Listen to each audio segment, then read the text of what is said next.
Study IQ IAS, आपका selection हमारा mission. नमस्कार दोस्तों, स्टडी IQ देख रहे हैं आप और मैं हूं वरुण जौहरी। जय हिंद जय भारत। वो आध्यात्मिक गुरु जिनकी जिंदगी जितनी ज्यादा विवादित रही, जितनी ज्यादा रहस्यमयी रही, उससे कई ज्यादा रहस्यमयी और विवादित बन गई उनकी मौत। आज बात करेंगे आचार्य रजनीश की, ओशो की।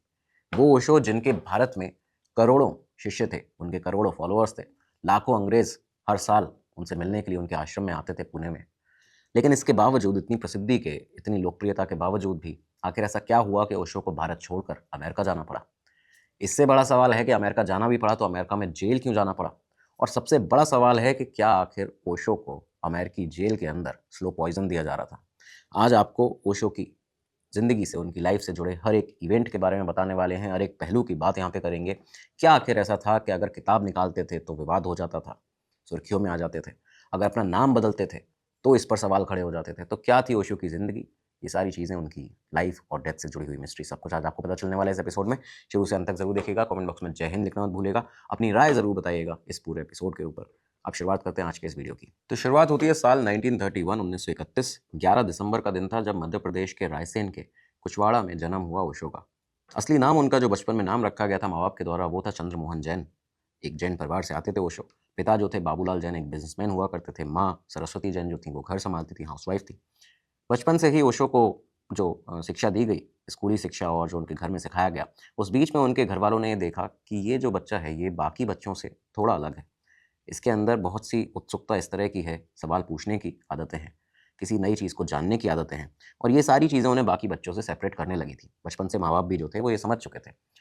सवाल पूछने की आदत, नई चीज़ों को समझने की, नए एक्सपेरिमेंट्स करने की आदत, और साथ ही साथ ह्यूमन नेचर पर अपनी पैनी नज़र रखना कि कौन किस तरह से व्यवहार कर रहा है, कौन किस तरह से बिहेव करता है, ये सारी चीज़ें बचपन से ही ओशो के अंदर देखी जाने लगी थी।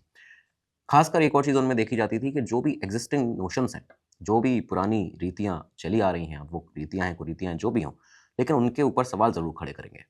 ये बोलेंगे, ये ज़रूर कहेंगे कि आखिर ये चला आ रहा है तो इसकी वजह क्या है, किसने इसे शुरू किया, क्यों शुरू किया गया था, उस समय की स्थितियाँ क्या थी, उस समय की परिस्थितियाँ क्या थी। इस तरह के सवाल वो लगातार एग्जिस्टिंग नोशंस जो थे उन पे खड़े किया करते थे। और ये बात कहीं न कहीं उनकी जो दादी माँ थी, उनके द्वारा ओशो के अंदर डाली गई थी, क्योंकि वो एक बहुत ही बुद्धिजीवी महिला थी, ये बताया जाता है।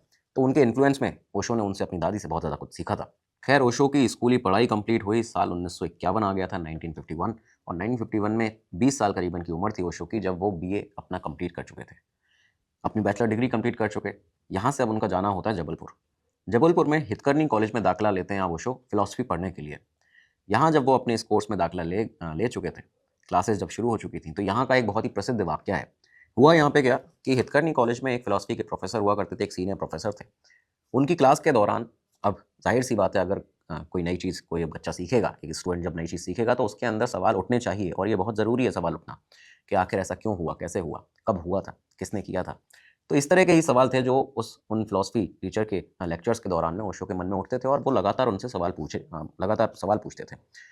लेकिन उन सवालों से वो सीनियर प्रोफेसर बहुत ज़्यादा एक समय पे परेशान हो गए, क्योंकि इसकी बड़ी वजह ये थी कि वो अपना कोर्स कंप्लीट नहीं करा पा रहे थे ओशो के सवालों की वजह से, जिस तरह के वो लगातार उनसे सवाल पूछते थे।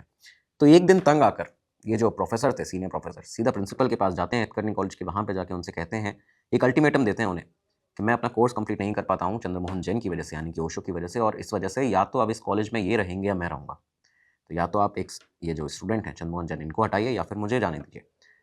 प्रिंसिपल ने यहाँ पे चंद्रमोहन जैन को बुलाया। ओशो को जब बुलाया जाता है तो उनसे कहा जाता है कि आपको कॉलेज छोड़ना पड़ेगा। हालाँकि इसमें आपकी कोई गलती नहीं है। ये प्रिंसिपल ने साफ उनसे कहा था कि इसमें आपकी कोई गलती नहीं है, क्योंकि रीज़न हमारा है कि हम उन सीनियर प्रोफ़ेसर को यहाँ से जाने देना नहीं चाहते। इस वजह से आपको यहाँ से जाना पड़ेगा, और उन्हें बहुत प्रॉब्लम हो रही है आपके सवालों से। और ये भी कहा गया कि सवाल आप पूछना, इतना सवाल क्यों पूछते हैं? तो खैर, सवाल पूछना क्योंकि लाज़मी था और ज़रूरी भी है हर एक छात्र के लिए। तो इस वजह से उस बात पर ज़्यादा ज़ोर नहीं दिया गया। ओशो भी यहाँ पे पूरी तरह से आर्गुमेंट कर सकते थे इस बात पे। तो खैर, ये सारी चीज़ें होती हैं। इस वजह से ओशो ने यहाँ पे अपनी, जो चंद्रमोहन जैन थे उस समय तक, उन्होंने यहाँ पे अपनी एक शर्त रखी कि ठीक है, मैं इस कॉलेज को छोड़ दूँगा, लेकिन प्रिंसिपल से उन्होंने ये शर्त रखी थी कि आपको मेरा किसी दूसरे कॉलेज में एडमिशन दाखिला कराना पड़ेगा। ये बात प्रिंसिपल को सही भी लगी। उन्होंने कई सारे कॉलेजेस देखे ओशो के लिए। उसके बाद डीएन कॉलेज में ओशो का फाइनली, बताते हैं, थोड़ी बहुत मुश्किलें आई, लेकिन उसके बाद एडमिशन हो चुका था। अब यहाँ जब पढ़ाई खत्म हुई तो ये साल आ चुका था 1957। 26 साल करीबन की ओशो की उम्र हो चुकी थी, और इस उम्र में ही उन्होंने डिसाइड कर लिया था कि आगे वो क्या करना चाहते हैं। वो टीचिंग करना चाहते थे। उन्होंने अब पढ़ाने का निर्णय लिया था, जो अब तक उन्होंने सीखा था वो बाकियों को सिखाया करेंगे, बताया करेंगे। तो ये निर्णय उनके द्वारा लिया जाता है और टीचिंग करियर की उनकी शुरुआत उन्होंने की रायपुर के संस्कृत विश्वविद्यालय से, संस्कृत यूनिवर्सिटी से। 3 साल करीबन यहाँ पे पढ़ाते हैं और 3 साल के बाद में 1960 में उन्हें जॉब मिल जाती है जबलपुर की यूनिवर्सिटी के अंदर। अब जबलपुर यूनिवर्सिटी जेयू में वो पढ़ाने लगे थे, फिलॉसफी के प्रोफेसर बन चुके थे और उस समय पर, उस ज़माने में उनको बहुत ही तेज़ तर्रार प्रोफेसर माना जाता था। सारी चीज़ें ठीक चल रही थी, सब सही चल रहा था। यहाँ पे भी कुछ समय तक पढ़ाया ओशो ने, लेकिन इसके बाद इसी यूनिवर्सिटी में पढ़ाते हुए उनके दिमाग में, उनके मन में कुछ बदलाव आने लगे। उन्होंने ये समझ लिया था कि मुझे सिर्फ पढ़ाते नहीं रहना है, मैं सिर्फ फिलॉसफी का प्रोफेसर बन के नहीं रहूँगा, मुझे स्पिरिचुअल गुरु बनना है। उनके अंदर मानिए कि एक अलग एनर्जी जो थी, उसका उभार होने लगा था। एक तरह से उन्हें समझ में आने लगा था कि अब आगे मुझे अपने जीवन में कुछ और करना है। यही सारी चीज़ें देखते हुए ओशो ने इस यूनिवर्सिटी में प्रोफेसर रहते हुए ही भारत का दौरा करना शुरू कर दिया। भारत भ्रमण पर निकल जाते हैं, अलग-अलग जगह पर जाते थे। इस बीच में उन्होंने पहले बहुत ही कम लोगों के साथ में, फिर लोगों की तादाद बढ़ने लगी, तो ऐसे कई सारे शिविर लगाने शुरू कर दिए। अलग-अलग जगह पर जाके शिविर लगाया करते थे, अपने जो भाषण थे वो दिया करते थे, बातें बताया करते थे नई-नई। लोगों को उनकी बातें समझ में भी बहुत ज़्यादा आती थी और इसी वजह से वहाँ पे भीड़ जो थी वो बढ़ना शुरू हो जाती है। इस दौरान में बताते हैं कि उन्होंने हर बात की है। पॉलिटिक्स पे उन्होंने, राजनीति पे बात की, धर्म पर बात की, सेक्स के ऊपर बात की और ये सारी बातें विवादास्पद तो थी ही, लेकिन लोगों को इन सब नई बातों को सुनकर, जान करके कभी कोई ऐसा आध्यात्मिक गुरु नहीं आया जो इस तरह की बातें करे, इतने विवादास्पद बयान दे। तो यहाँ पे लोगों की जो भीड़ थी वो उमड़ना शुरू हो गई, लोगों को पसंद आने लगा ओशो को सुनना और यहीं से उनका नाम अब चंद्रमोहन जैन, जो उस समय तक नाम हुआ करता था, अब उनका नाम आचार्य रजनीश हो चुका था। आचार्य रजनीश नाम पड़ा। कुछ दिन बीते हैं यहाँ से, उन्होंने यूनिवर्सिटी के प्रोफेसर के अपने पद से, जब वो जबलपुर यूनिवर्सिटी के प्रोफेसर थे, अचानक से एक दिन गए यूनिवर्सिटी, अपना रिज़ाइन, जो रेज़िग्नेशन लेटर था, वो प्रिंसिपल को दिया और यहाँ इस पद से पूरी तरह से इस्तीफ़ा देने के बाद में एक गुरु बन जाते हैं। तो यूनिवर्सिटी प्रोफेसर के पद से रिज़ाइन करने के बाद ओशो ने कई अलग-अलग जगह अपने शिविर लगाए, लोगों की भीड़ अब और ज़्यादा बढ़ती जा रही थी, आचार्य रजनीश के नाम से लोग उन्हें बुलाने लगे थे। लेकिन अब ये साल आ जाता है 1969 और यही वो साल था जब ओशो मुंबई पहुँच जाते हैं। मुंबई पहुँचे, दरअसल इसके पीछे एक बड़ी वजह भी थी। 1 साल पहले ही यहाँ पे जब वो मुंबई गए थे, मुंबई का उनका दौरा हुआ था, उस शिविर में उनके संपर्क में आई थी बॉम्बे की ही एक महिला जिनका नाम था लक्ष्मी कुर्वा। लक्ष्मी कुर्वा जो संपर्क में आई उनके, ये वही लक्ष्मी कुर्वा थीं जिनको, जो ओशो की पहली शिष्या भी बनी थी मुंबई में और उसके अलावा उनकी पहली सेक्रेटरी भी बनती हैं। तो लक्ष्मी कुर्वा जब ओशो के साथ में जुड़ी, बाद में ओशो ने उन्हें नाम दिया, उनका नाम बदला गया, माँ योग लक्ष्मी उनको नाम दिया जाता है ओशो के द्वारा और ये बात ओशो के अंदर देखी जाती थी। जितने भी उनके शिष्य थे, फॉलोअर्स हुआ करते थे, वो महिलाओं को के नाम, एक नया नाम देकर उनके नाम के आगे माँ लगवाया करते थे और उनके जो बाकी जो लड़के आते थे, जो मेल थे, उनके नाम के आगे स्वामी लगाया करते थे। इसके साथ ही उनको एक नया नाम भी दिया जाता था। तो आपने जैसे देखा, लक्ष्मी कुर्वा का नाम बदलकर माँ योग लक्ष्मी कर दिया गया। इसी तरह से बाकी जो और लोग जुड़े उनके साथ में, स्वामी जयेश, स्वामी अमृतो, इस तरह के नाम, जो अंग्रेज़ भी थे तो उनको इस तरह के नए नाम दिए जाते थे। इस चीज़ को करने का ओशो का सबसे एक सिंपल एक धारणा उनकी ये थी कि जब भी कोई नया व्यक्ति सामने आएगा, अब तक की जो उसकी ज़िंदगी है, उसे उस ज़िंदगी से कट करना बहुत ज़्यादा ज़रूरी है और इस वजह से उसको एक नया नाम दिया जाए, जिससे वो अपनी जो पुरानी ज़िंदगी है, उससे पूरी तरह से कट होकर एक नए अध्याय को प्रारंभ कर सके। तो ये उनकी एक आइडिया उनका रहता था इस चीज़ के पीछे। तो यहाँ पे जब वो मुंबई पहुँचे हैं, माँ योग लक्ष्मी जो थीं, जो कि लक्ष्मी कुर्बा उनसे 1 साल पहले मिली थी, उन्होंने अब ओशो का पूरा काम सँभालना शुरू किया। सारी चीज़ें किस तरह से वो कहाँ पे शिविर करेंगे, कहाँ पे किन लोगों को शिविर में बुलवाना है, किसको लाना है, ये सारी चीज़ें वो देखना शुरू करती हैं। इसी के साथ 1970 में ओशो का मनाली जाना होता है। मनाली में उनका सितंबर का महीना था शायद, जहाँ तक मुझे याद है। 1970 सितंबर के महीने में मनाली में उनका एक शिविर लगा और यहीं से ओशो ने एक बहुत बड़े मूवमेंट की शुरुआत की। आप देखिए कि 1 साल पहले ही मुंबई पहुँचे हैं, उसके 1 साल बाद अब यहाँ पे मनाली पहुँच गए हैं, यहाँ पे एक मूवमेंट की शुरुआत की। आए ही थे एक रिवॉल्यूशन, एक क्रांति लाने के लिए, ऐसी बातें बताने के लिए जो कभी किसी ने की नहीं थी। यहाँ पे उन्होंने शुरुआत की नियो सन्यासीन मूवमेंट की। ये जो नियो सन्यासीन मूवमेंट था, इसके द्वारा ओशो ने ये कहा था कि जो पुराने ट्रेडिशनल सन्यास हैं, उससे मेरा जो सन्यास है वो पूरी तरह से अलग है। मेरा सन्यास आपको सब कुछ करने की छूट देता है, फ्रीडम देता है। उनकी इस वैचारिक क्रांति को बड़ी संख्या में लोगों ने पसंद करना तो शुरू किया ही, लेकिन बड़ी संख्या में कई सारे ऐसे लोग थे जो उनके अगेंस्ट में आकर खड़े हो गए थे, उनके खिलाफ आकर खड़े हो गए थे। ये सारी चीज़ें यहाँ शुरू होती हैं। आचार्य रजनीश ओशो जो थे, शुरू से ही उनका, क्योंकि बचपन से जो हमने आपको बताया, उनका एक विचार रहता था कि जो पुराने नोशंस चले आ रहे हैं, उस पर सवाल खड़े करो। क्यों ऐसा होता है? किस लिए किया जाता है? कैसे किया गया था? तो ये सारी चीज़ें करो। तो उनकी ये विचारधारा यहाँ पे थी। नियो सन्यासी मूवमेंट के साथ में उन्होंने अपनी ये बातें बतानी शुरू की कि सदियों से चली आ रही जितनी भी धार्मिक धारणाएँ हैं या धार्मिक कर्मकांड हैं, उनके खिलाफ अपनी आवाज़ मुझे उठानी है। वो यहाँ इनके खिलाफ आवाज़ भी उठाते थे और ये कहते थे कि एक आध्यात्मिक गुरु के तौर पर ओशो का ये मानना था यहाँ पे कि संगठित धर्म जो है वो लोगों का आध्यात्मिक ज्ञानोदय करने के बजाय उनका विभाजन करता है, उनके विभाजन का जरिया बनता है। एक तरह से वो इस तरह के बयान भी दे दिया करते थे कभी-कभी कि धर्म और राजनीति एक ही सिक्के के दो पहलू हैं और दोनों का ही एकमात्र उद्देश्य है, सिर्फ एक मेन गोल होता है लोगों पर नियंत्रण करना।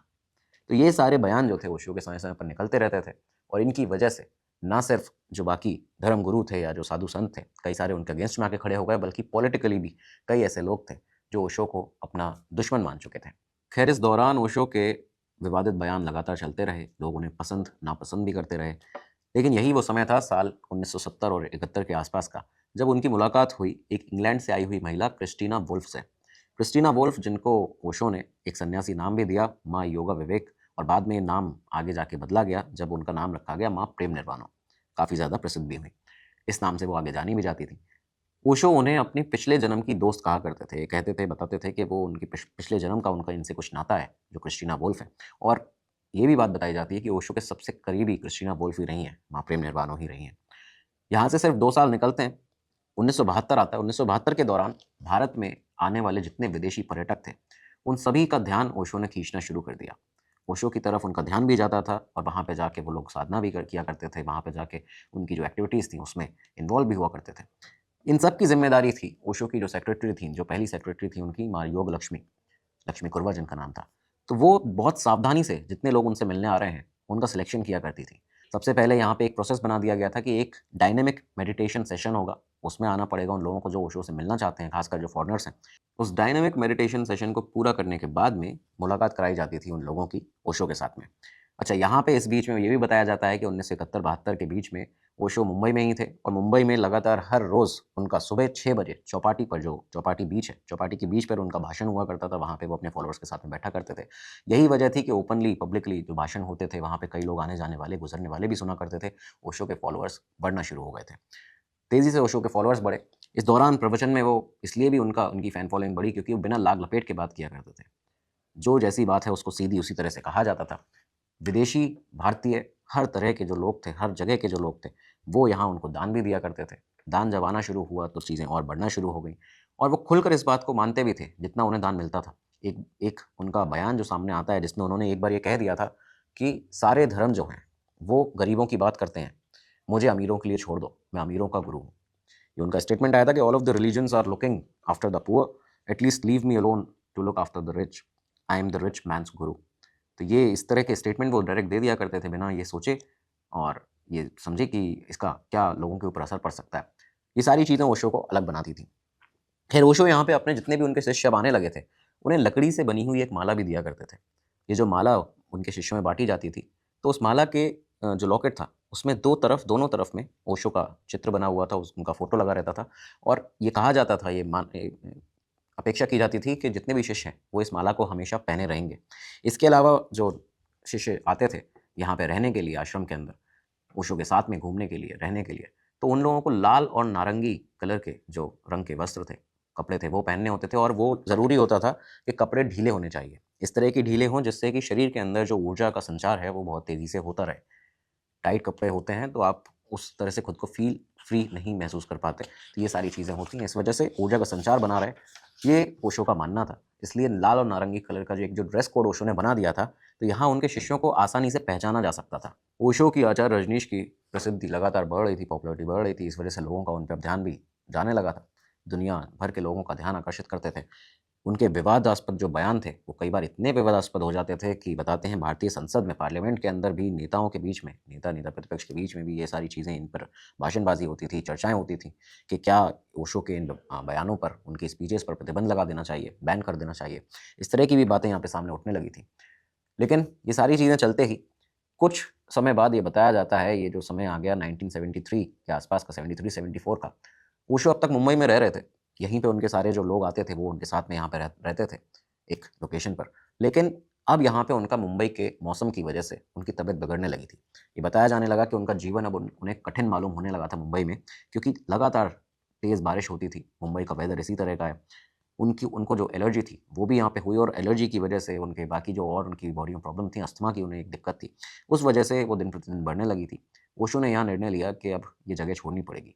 दूसरी इसकी एक और वजह ये भी बताई जाती है कि जो उनके विदेशी शिष्य यहाँ पे आते थे मुंबई में रहने के लिए उनके साथ में, मुंबई की मानसून की जो बारिश है, उसकी वजह से वो यहाँ पे अडैप्ट नहीं कर पाते थे उस वेदर सिचुएशन को, जिसकी वजह से उन विदेशी शिष्यों को भी अलग-अलग तरह की बीमारियाँ होना, उनको उनकी तबीयत खराब रहना, ये सारी चीज़ें चलती थीं।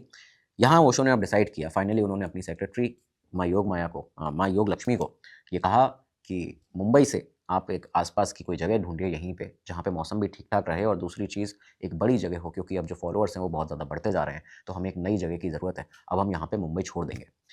यही चीज़ इस बात को आगे लेते हुए, इंस्ट्रक्शन को फ़ॉलो करते हुए, माँ योग लक्ष्मी जो थीं, वो जाती हैं सीधा पुणे। मुंबई से कुछ दूर पुणे गईं, 1974 का ये साल था।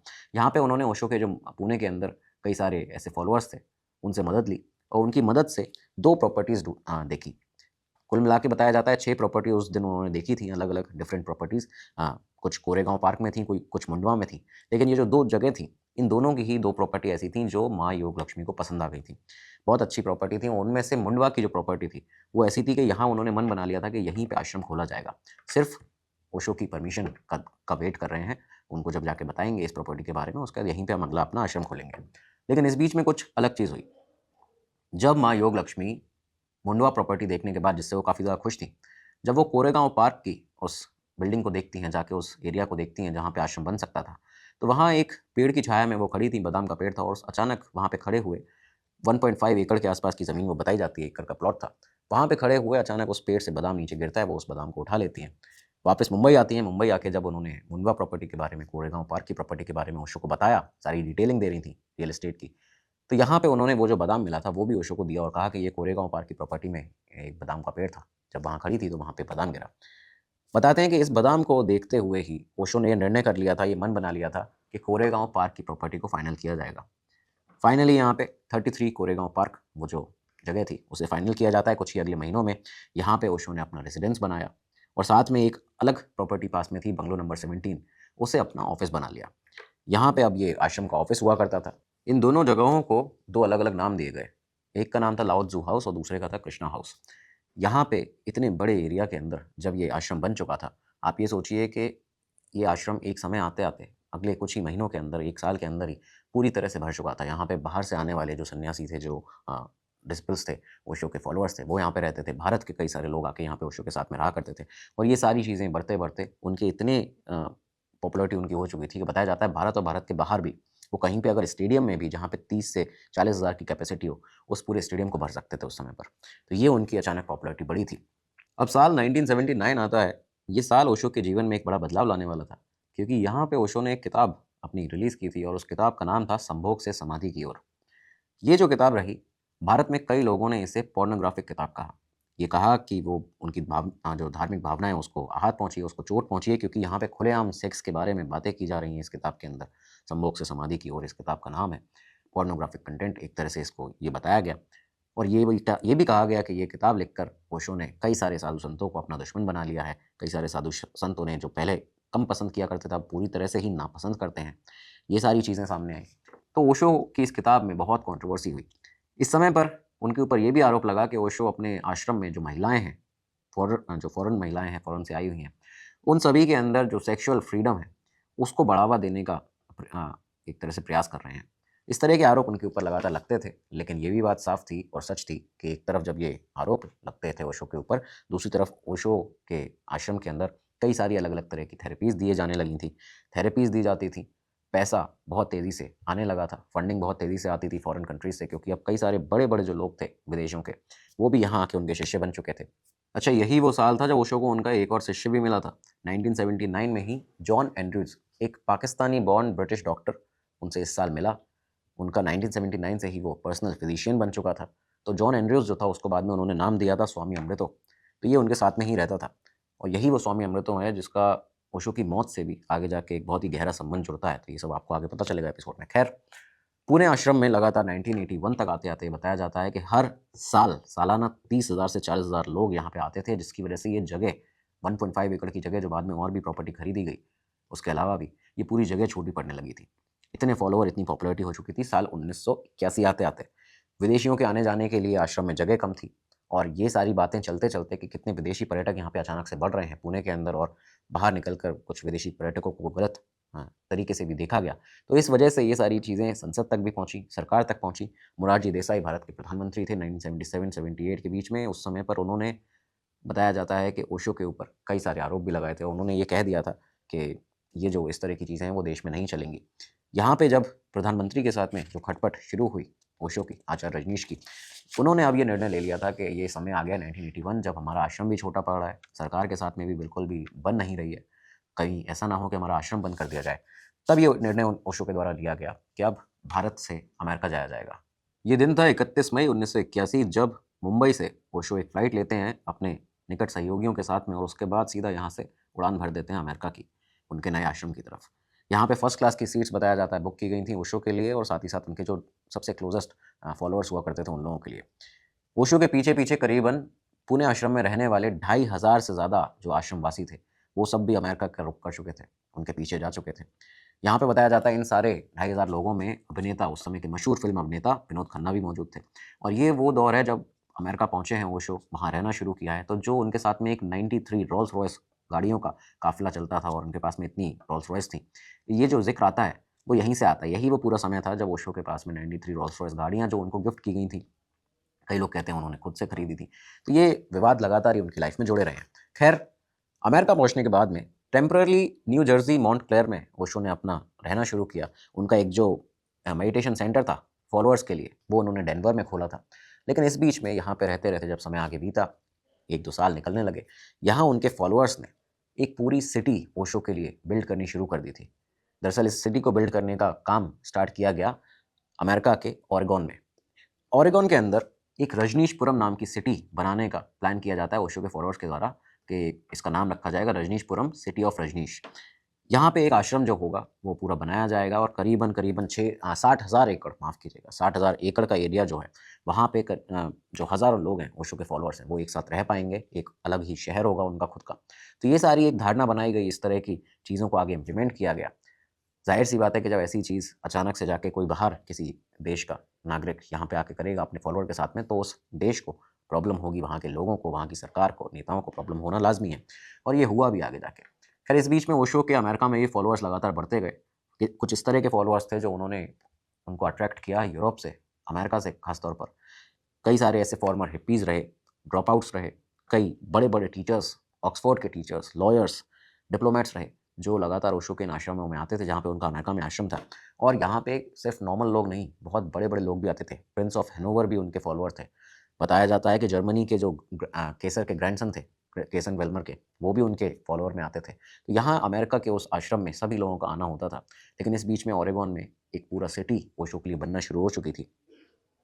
ये ओवरऑल ये बताया जाता है कि जब ये सिटी बन रही थी ओशो की, ओरेगॉन के अंदर, तो वहाँ उस बिल्डिंग में 160 रूम हुआ करते थे। 160 रूम, एक शॉपिंग मॉल, एक मीटिंग हॉल, जो कि ये मीटिंग हॉल अकेला 2.2 एकड़ में फैला हुआ था। ये सारी चीज़ें देखते हुए, और पूरे उस कम्यून को, उस पूरे एरिया को, उनके आश्रम को, उनके प्राइवेट सिक्योरिटी गार्ड्स जो ओशो ने रखे थे, वो उसकी देखभाल करते थे, सिक्योरिटी करते थे। ये सब चीज़ें जब अमेरिका ने देखी, करीबन 2 से 3 साल यहाँ पे निकल चुके थे इस दौरान में, अब अमेरिका परेशान होने लगा। अमेरिका, साफ बात है कि अपने देश के अंदर इस तरह की चीज़ नहीं चाहता था। दूसरी चीज़ यहाँ पे यही बताया जाता है कि कंप्लेंट्स आनी शुरू हुई ओशो के जो लोग थे, उनके फॉलोअर्स थे, उनके ऊपर के ये लोग लाफिंग गैस का गलत इस्तेमाल करते हैं, मिसयूज़ करते हैं लाफिंग गैस को। रजनीशपुरम को बसा लिया है, हज़ारों जो लोग हैं उनको यहाँ पे बसा लिया है, और इस वजह से जो ओरेगॉन के उस जगह के स्टेट लॉयर्स थे, उन्होंने ओशो के ऊपर ये चैलेंज करते हुए कहा उनको कोर्ट में कि रजनीशपुरम जो है वो गवर्नमेंट के रूल्स को वायलेट करता है, अपने आप में एक अलग सिटी है, एक अलग शहर है, उनके उसके नियम अलग हैं, उसे ओशो चलाते हैं, ये अमेरिका के रूल्स रेगुलेशंस को नहीं मानते। और दूसरी चीज़, एक और बड़ा आरोप लगाया गया कि अगला चुनाव जो होने वाला है 1984 में ओरेगॉन के अंदर, जो इलेक्शन होगा, उसमें काउंटी इलेक्शन के अंदर ओशो अपना खुद का रजनीशपुरम का एक कैंडिडेट खड़ा कर रहे हैं, और वो कैंडिडेट जब जीतेगा तो ये पूरी तरह से पूरे ओरेगॉन के ऊपर अपने फॉलोअर्स के वजह से, उनके हेल्प से, उनके सपोर्ट से कब्जा कर लेंगे। इस तरह के आरोप उनके ऊपर लगे। जब इन्वेस्टिगेशन की गई, इसी समय पर एक और इंसिडेंट ये भी हुआ था, जब ये इलेक्शंस चल रहे थे, और इनफैक्ट जब वोटिंग का दिन था, इस समय इलेक्शन ये एक इवेंट हुआ सितंबर में ओरेगॉन के अंदर कि 751 लोग अचानक से फूड पॉइजनिंग से ओरेगॉन के अंदर बुरी तरह तबीयत उनकी बिगड़ जाती है, बहुत ज़्यादा बीमार पड़ जाते हैं, जब इस चीज़ की इन्वेस्टिगेशन की गई कि अचानक इलेक्शंस के टाइम ही ये सारी बातें क्यों हो रही हैं, तो ओशो की जो शिष्या थी, माँ आनंदशीला, उनके ऊपर ये आरोप लगाया वहाँ के ओरेगॉन के जो लीगल एडवाइज़र्स थे, जो वहाँ के ऑफिसर्स थे उन लोगों ने, कि ये जो ओरेगॉन की पॉपुलेशन है, इसके ऊपर एक बायो टेरर अटैक किया गया था इनके द्वारा। ये कहा गया यहाँ पे कि वोटर्स मतदान देने जा ही ना पाएँ। ओशो के जो इतने हज़ारों फॉलोअर हैं, सिर्फ़ उनका मतदान काउंट हो और उसके बाद ओशो का जो रजनीशपुरम का एक कैंडिडेट है, वो जीत जाए। इस वजह से ये सारी चीज़ें की गई थी और इसके बाद में इसी वजह से शीला जो थी, मां आनंद शीला, उनको गिरफ्तार किया गया था। अमेरिका ये पूरी तरह से मन बना चुका था कि ओशो को अपने देश से हटाना है और ये करीबन 1985 का साल था, 1985 का। एक ही महीने बाद ये जो इंसिडेंट पूरा हुआ ओरेगॉन का, उसके एक ही महीने के बाद आचार्य रजनीश को यानी कि ओशो को उनके 7 फॉलोअर्स के साथ में, 7 शिष्यों के साथ में इमिग्रेशन फ्रॉड के उनके ऊपर यूएस के द्वारा चार्जेस लगा दिए जाते हैं। इमिग्रेशन फ्रॉड के चार्जेस लगाए गए। 28 अक्टूबर 1985 का वो दिन था जब उन्हें एक एयरपोर्ट से अचानक से उनके शिष्यों के साथ गिरफ्तार कर लिया जाता है, ये आरोप लगाते हुए कि वो प्रोसिक्यूशन को अवॉइड करने के लिए यानी सज़ा को अवॉइड करने के लिए बर्म्युडा भागने वाले थे और इसी वजह से उन्हें यहाँ पे नॉर्थ कैरोलिना के एयरपोर्ट से गिरफ्तार किया जा रहा है। ओशो को अमेरिका में बंदी बना लिया गया था एक तरह से। अमेरिका में अब ओशो को सज़ा हुई इमिग्रेशन लॉज को इवेड करने के लिए उनके ऊपर $4 लाख का फ़ाइन लगाया गया और ये भी ऑर्डर दिया गया कि वो इस देश में 5 साल तक, अगले 5 साल तक वापस नहीं आ सकते। इसके अलावा जयेश और अमृतो जो थे, जो कि माइकल ब्रायन जयेश और अमृतो जॉन एंड्रूज, ये दोनों ही जो उनके शिष्य थे, इन लोगों को भी यहाँ पे ओशो के साथ में अरेस्ट किया गया था, जेल में डाला गया। अमेरिकी सरकार के दबाव के चलते 21 ऐसे देश थे उस समय पर जिन्होंने ओशो को या तो अपने देश में आने से मना कर दिया था या फिर उन्हें उनके देश से निष्कासित ही कर दिया गया था। ये ऐसे देश थे जिसमें Greece, Italy, Switzerland, Sweden, Great Britain और वेस्ट जर्मनी, कनाडा और स्पेन, ये सारे देश शामिल हैं। तो ये इस तरह का समय रहा ओशो के लिए जब उनके एक तरह से बुरे दिन आप इन्हें कह सकते हैं। खैर 1986 का वो समय बताया जाता है जब ओशो फाइनली जब ये सारी चीज़ें वहाँ देखते हैं अमेरिका में, उस जेल में उनके साथ क्या-क्या हुआ वो आपको आगे बताया जाएगा। लेकिन जब ये सारी चीज़ें उनके साथ में हुई, वो फाइनली 1986 में भारत अपने देश वापस आ जाते हैं। यहाँ पे जब वापस आए तो उस समय के ही वाक़या कई सारे प्रसिद्ध हुए, खबरों में आए कि 4 टन बैगेज उनके साथ में आया था जब वो अमेरिका से भारत वापस आए हैं, जिसमें एयर कंडीशनर थे, एसी थे, आपके फर्नीचर थे, रेफ्रिजरेटर थे। ये सारी चीज़ें लेकर ओशो यहाँ पे वापस आ गए थे। 1987 में ओशो ने पुणे का जो अपना परिसर था, जो उनका कम्यून था, आश्रम, एक बार फिर से वहाँ पे अपने भाषण देना शुरू किया, वहाँ पे लोगों के साथ रहना शुरू किया और इस बार भारतीय सरकार, भारत की जो अथॉरिटीज़ थी, वहाँ के पुणे के जो ऑफिसर्स थे, उन्होंने इस शर्त के और इस वादे के साथ में ओशो को यहाँ पे दोबारा से रहने की अनुमति दी थी या फिर ये कहें कि उनके शिष्यों को यहाँ पे आना-जाना उनका चले दोबारा। इस बारे में उनको इस बात के लिए अनुमति दी थी कि 3000 उनके शिष्य यहाँ पे रहेंगे, वो बात ठीक है, लेकिन सार्वजनिक रूप से, पब्लिकली कभी भी वो अश्लील व्यवहार नहीं करेंगे। जो भी उनके फ़ॉरेन से भी शिष्य आते हैं, ये अश्लील व्यवहार नहीं करेंगे, उत्तेजक भाषण नहीं देंगे। तो इन सब चीज़ों से परहेज़ करेंगे। इस वजह से यहाँ पे उनको रहने की एक बार फिर से अनुमति दे दी जाती है भारत में, पुणे के अंदर। जो उनका काफ़िला हुआ करता था 93 रोल्स-रॉयस का, अब यहाँ पे भारत में सिर्फ़ एक मर्सिडीज़ में वो तब्दील हो गया था, कन्वर्ट हो गया था। सिर्फ़ उनके पास एक मर्सिडीज़ हुआ करती थी। यहीं पे ओशो रजनीश ने, अब क्योंकि 87 का ये साल था, अगला साल आया 88, ओशो बिना खबरों में आए हुए रह ही नहीं सकते थे। मतलब ये होता था कि वो अपने आप ये चीज़ें नहीं करते थे, लेकिन जब भी किया करते थे तो वो खबरें बन जाती थी। ओशो ने अपना नाम बदला। साल 1988 में उन्होंने अपना नाम भगवान श्री रजनीश से बदलकर गौतम द बुद्धा कर लिया, ये बताते हुए कि वो गौतम बुद्ध के अवतार हैं। इस बात पे बहुत भारी क्रिटिसिज़्म उन्हें झेलना पड़ा और ये जो क्रिटिसिज़्म उनको झेलना पड़ा, यहाँ पे उसके प्रेशर से चलते हुए अगले 5 दिनों में ही उन्होंने अपना नाम बदलकर ज़ोरबा द बुद्धा रख लिया। इस बार भी बुद्धा उनके नाम के अंदर था, ये जो पूरा नाम उन्होंने सेलेक्ट किया था। फिर से क्रिटिसिज़्म उन्हें झेलना पड़ा और एक बार फिर से उन्होंने अपना नाम चेंज किया और तब जाके ये जो नाम आज जिससे आप उन्हें जानते हैं, ओशो, ये नाम तब जाके उन्होंने अपना रखा था। फाइनली वो सेटल डाउन हुए इस नाम पर ओशो, जिसका अर्थ था कि वो शख्स जिसने अपने आप को समुद्र में, सागर में विलीन कर लिया हो। ओशो ने अपने जीवन में करीबन 1.5 लाख किताबें पढ़ी थीं और इसके लिए उन्होंने बाकायदा पुणे के आश्रम में लाओ त्ज़ू जो लाइब्रेरी है, ये इस नाम से एक लाइब्रेरी पूरी बनाई थी जिसमें वो 1.5 लाख किताबें रखी हैं और उन्होंने ये सख्त आदेश दिया था कि मेरी मौत के बाद में इस पूरी लाइब्रेरी में इन किताबों के ऊपर ताले लगा दिए जाएँ, क्योंकि ये आम लोगों के लिए है ही नहीं। ये नॉर्मल जो कॉमन लोग हैं उनके लिए है ही नहीं। जो रिसर्चर्स हैं, जो रिसर्च करना, शोध करना चाहते हैं, सिर्फ़ उनके लिए ये किताबें हैं, सिर्फ़ उनको अनुमति दी जाए यहाँ पे आने की और वो भी यहाँ पे मैक्सिमम सिर्फ़ 3 किताबें उनको मिलेंगी। तो इस तरह की बात वो पहले ही अपने जाने से पहले कर चुके थे। खैर अमेरिका से जब ओशो लौटे थे तो ये बात देखी गई उनके व्यवहार में और उनके, एक तो वो थोड़े चिड़चिड़े भी रहने लगे थे और दूसरी चीज़ उनकी तबीयत बहुत ज़्यादा बिगड़ने लगी थी। ये देखा गया, ये बताया गया कि अमेरिका की जेल में उन्हें स्लो पॉइज़न जो है वो दिया गया है। यहाँ पे थेलियम के इंजेक्शंस उनको लगाए गए लगातार स्लो पॉइजन दिया गया, उन्हें रेडियो एक्टिव वेव्स की से लैस एक चटाई जो होती थी उस पे सुलाया जाता था। ये सारी बातें ओशो ने खुद बताई हैं, इस वजह से ये खबरों में आई बाद में। ये भी कहा गया कि उनके द्वारा कि अमेरिका से लौटने के बाद उनकी रेजिस्टेंस जो क्षमता है वो कमज़ोर हो चुकी है, इम्यूनिटी कमज़ोर हो चुकी है, और इस बात का उन्हें खुद शक है कि जब वो अमेरिका में उन्हें अचानक से गिरफ्तार कर लिया गया था और बेल दे ही नहीं रहे थे वहाँ से। तो ये सब मुझे समझ में आ गया था ये ओशो के वर्ड से कि मुझ में जहर के लक्षण देखे जा रहे हैं। ये सारी बातें सामने आती हैं, ओशो की तबीयत बिगड़ने लगी थी। लेकिन अब साल आया 1990, 1990।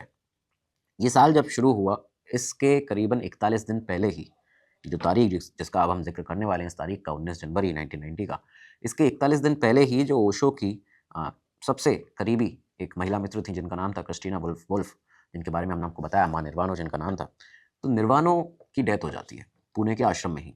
ओशो के उस आश्रम में ही 41 दिन पहले डेथ हुई। अब ये जो तारीख आई वो वही तारीख है, 19 जनवरी 1990। दोपहर की बात बताई जाती है, अचानक से ओशो के एक फॉलोअर हुआ करते थे डॉक्टर गोकुल गुकानी। वो अपने घर पर आराम कर रहे थे, अचानक उनके पास में दोपहर के समय फ़ोन आता है ओशो के आश्रम से। उन्हें कहा जाता है कि अपनी इमरजेंसी किट लेकर और एक लेटर हेड लेकर ओशो के आश्रम पे पहुँचिए पुणे में।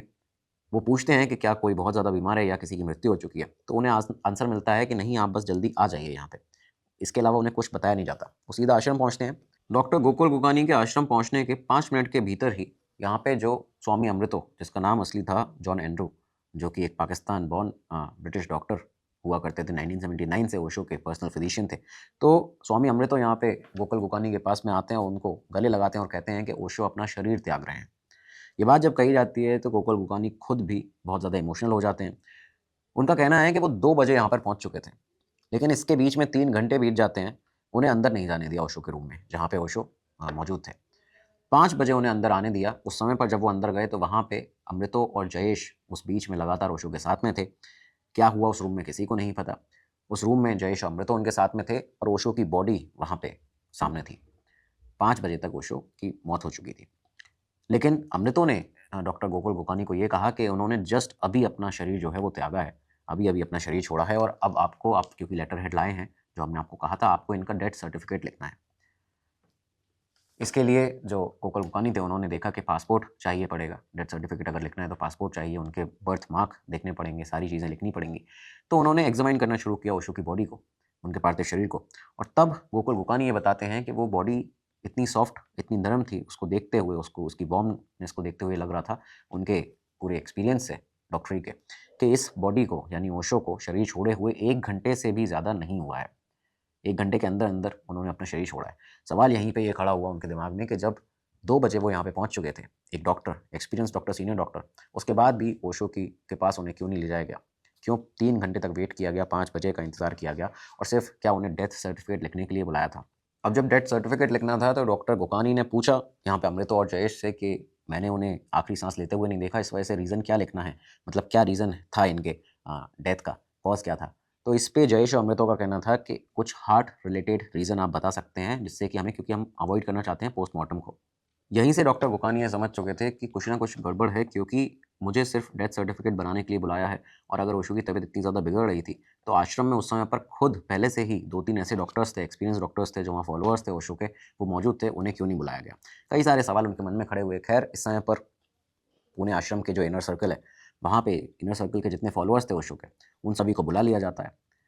अमृतो जो थे, जो ओशो के साथ में आखिरी समय तक थे, अमृतो अपनी एक प्रॉपरली प्रिपेयर्ड स्टेटमेंट उसको बोलना शुरू करते हैं, बताते हैं बाकी फॉलोअर्स को कि ओशो जो हैं, उनकी डेथ के बारे में हमारे पास ये जानकारी है कि ओशो बहुत ही बड़े पेन में थे, दर्द था उनकी बॉडी में। बॉडी जो थी पिछले कुछ हफ्तों से वीक भी लगातार होती जा रही थी और डिप्रेस भी रहते थे, उनको स्ट्रेस में भी काफ़ी ज़्यादा रहते थे।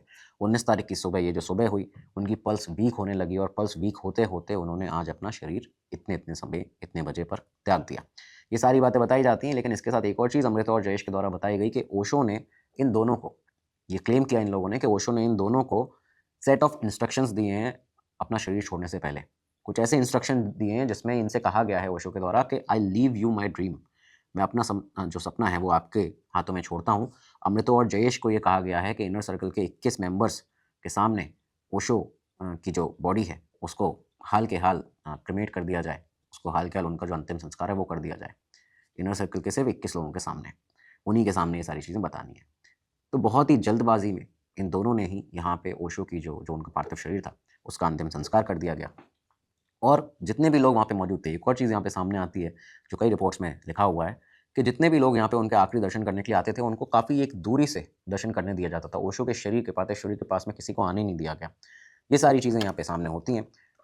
और इंस्ट्रक्शन दिए गए थे मेंबर्स को इनर सर्कल के कि ओशो की डेथ के बारे में, उनकी इस मौत के बारे में ज़्यादा आपको किसी से बातचीत नहीं करनी है। स्ट्रिक्टली अवॉइड किया गया उन्हें इस पूरे इंसिडेंट के बारे में बात करने के लिए। और एक छोटे से पब्लिक अनाउंसमेंट के बाद में ओशो का यहाँ पे अंतिम संस्कार 1 घंटे के अंदर ही कर दिया जाता है। ओशो की जो समाधि थी उस पर ये लिखा गया कि ना कभी जन्मा ना कभी मरा, सिर्फ 11 दिसंबर 1931 से 19 जनवरी 1990 के बीच इस पृथ्वी ग्रह पर भ्रमण किया। तो ओशो की यहाँ पे डेथ हो चुकी थी। उनकी डेथ के बाद ही जो उनका पूरा आश्रम था, जयेश उसके चेयरमैन बन जाते हैं पूरे इनर सर्कल के, और अमृतो उनके डेप्यूटी बन जाते हैं। ये दोनों लोगों ने पूरी तरह से कंट्रोल ले लिया था ओशो के पूरे इतने समय से बनाए हुए इस पूरे आश्रम का, उनके ट्रस्ट का, उनकी प्रॉपर्टीज़ का। यहाँ पे ओशो की सेक्रेटरी जो थी उस समय पे नीलम, वो जब ओशो की मदर को बताने के लिए गई, क्योंकि उनकी मदर जो उनकी माँ थी, ओशो की माँ जो सरस्वती जैन जी, वो आश्रम में थी। जब उन्हें बताया गया नीलम के द्वारा कि ओशो की आकस्मिक उनका निधन हो गया, डेथ हो गई है, तो उनकी माँ ने कहा था कि नीलम दे हैव किल्ड हिम, उन लोगों ने उसे मार दिया। तो ये बात यहाँ पे माँ ने भी कही थी ओशो की।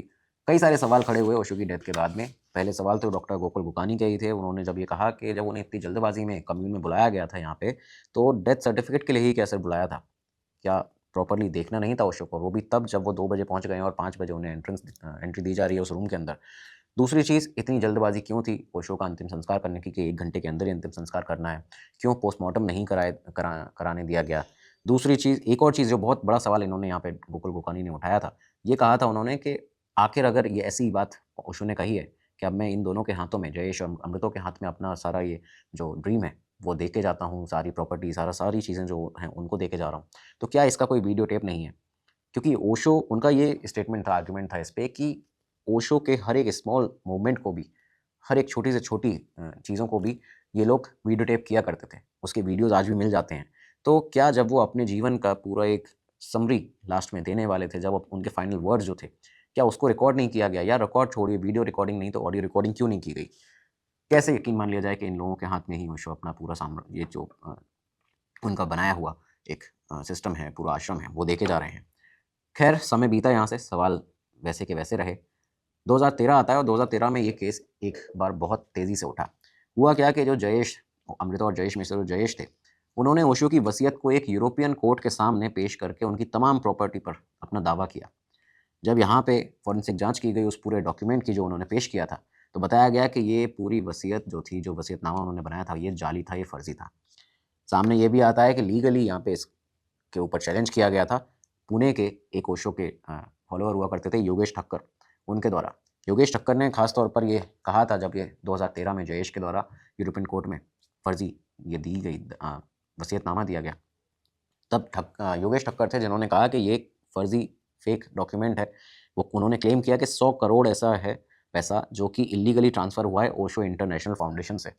साथ ही साथ उन्होंने ये भी कहा कि ये जो लोग हैं, ये कुछ लोग मिलकर 20 ऐसी कंपनियां बना चुके हैं यूरोप के अंदर, जिसमें अब तक 800 करोड़ से ज़्यादा पैसा ओशो का, पूरे जितने उनके फाउंडेशन थे, चैरिटी थी, जितनी भी चीज़ें उनकी NGOs थे, या ये मान लीजिए उनका अलग अलग फॉलोअर्स थे जहाँ से डोनेशन आता था, 800 करोड़ रुपया उनका यहाँ तक अभी तक घुमा चुके हैं दुनिया भर में।